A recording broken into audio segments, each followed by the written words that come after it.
Awa whigs awa by Robert Burns. Well, the verses are by Burns. The chorus is older.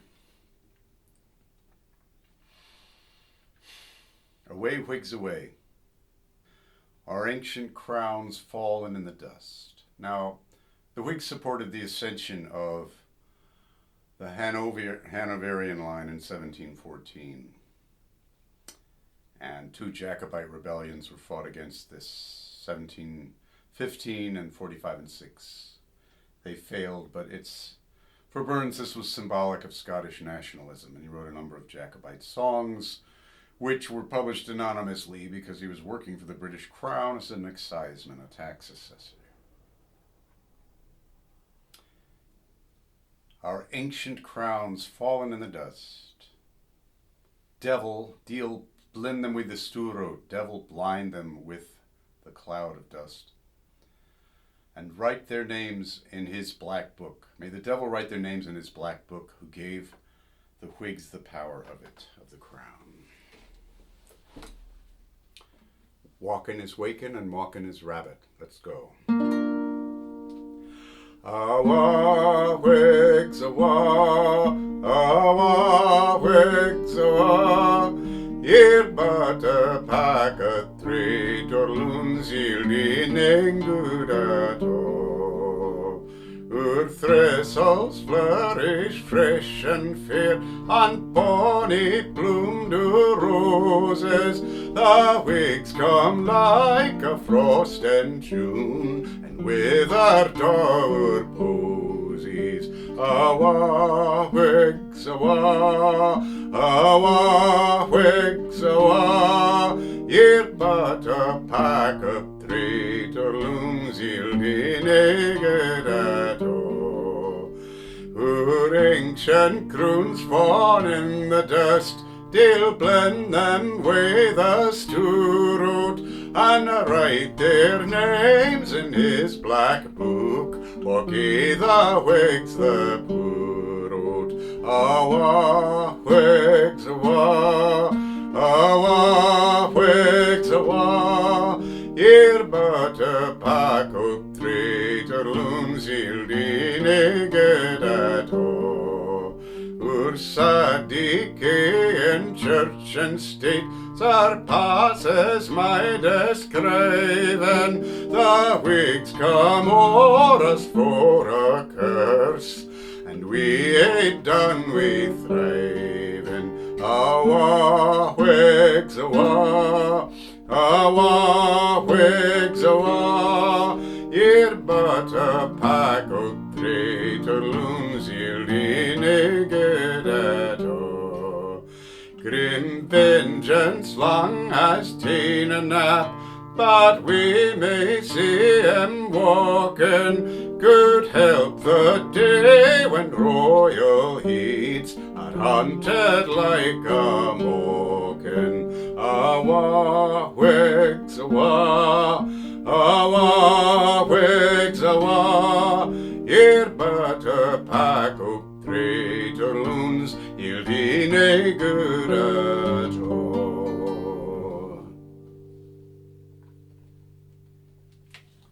So, an issue has come up as to whether or how much of the song Burns wrote. I say that he wrote all 4 verses, and I'll prove it to you.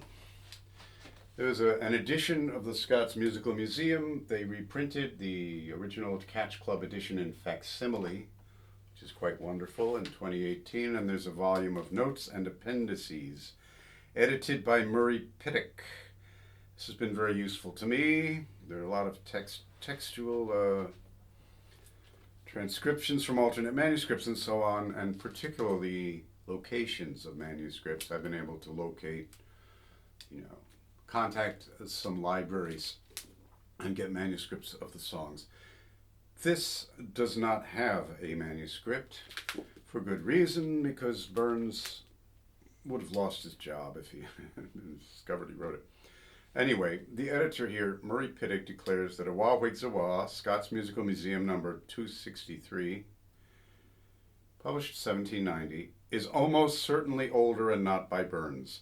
The song derives in some ways from I'll Sing a Canty Highland Sang in the Charmer, Edinburgh, 1749, unquote. Here, irrelevant evidence from an obscure source is cited in support of an arbitrary decision, as that is the song otherwise known as Up and Water the Maw Welly, which shares neither lyrical content nor tune with Burns's version of Awa whigs awa.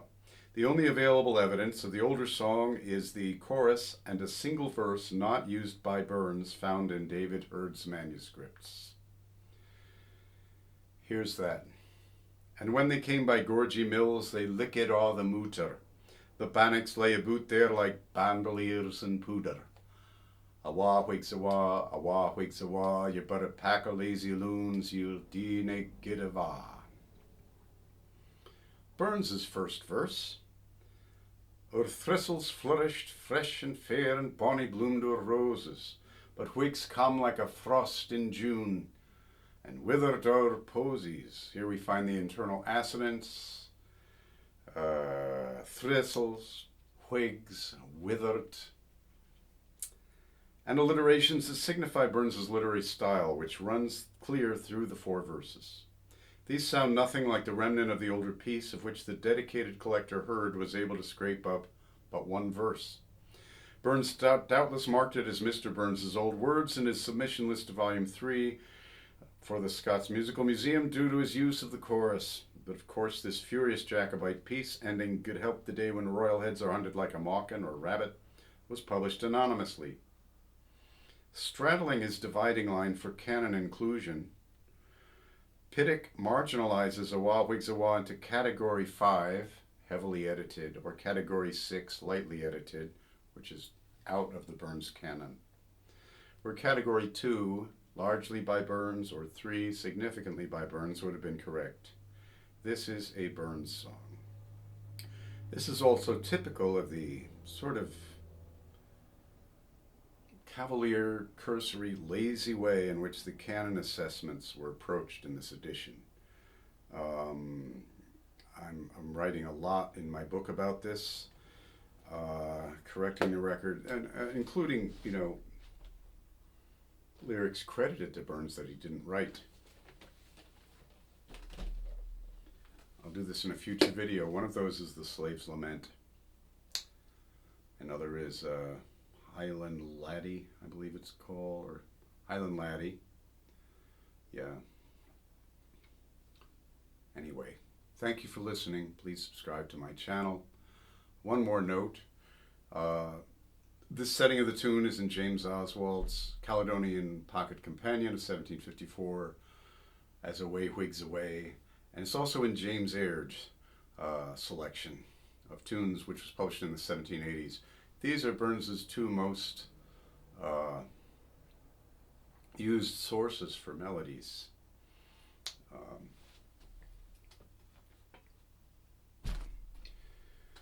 But there's a clue in Aird. It says very slow. It's supposed to be played very slow. And the Scots Musical Museum rather dramatically simplified this melody. And when I looked at it in Oswald, I thought, well, that's not singable. But in fact, when you slow it down, it's perfectly singable. If I can sing it, you can.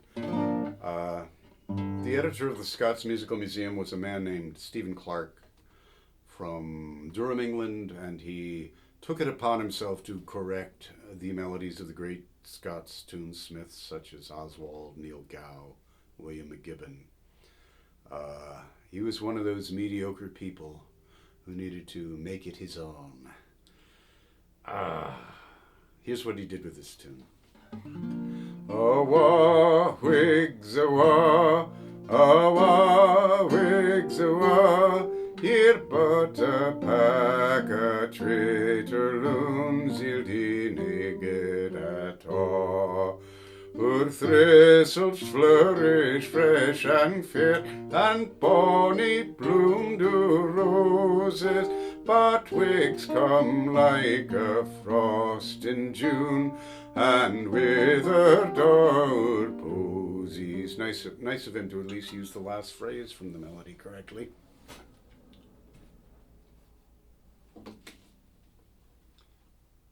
These have not been corrected. 235, 240 years. people have been singing these corrupted melodies of Burns songs. Which is why I've been at this for 10 years. That's why I'd like you to subscribe and follow the story, and eventually there will be a book.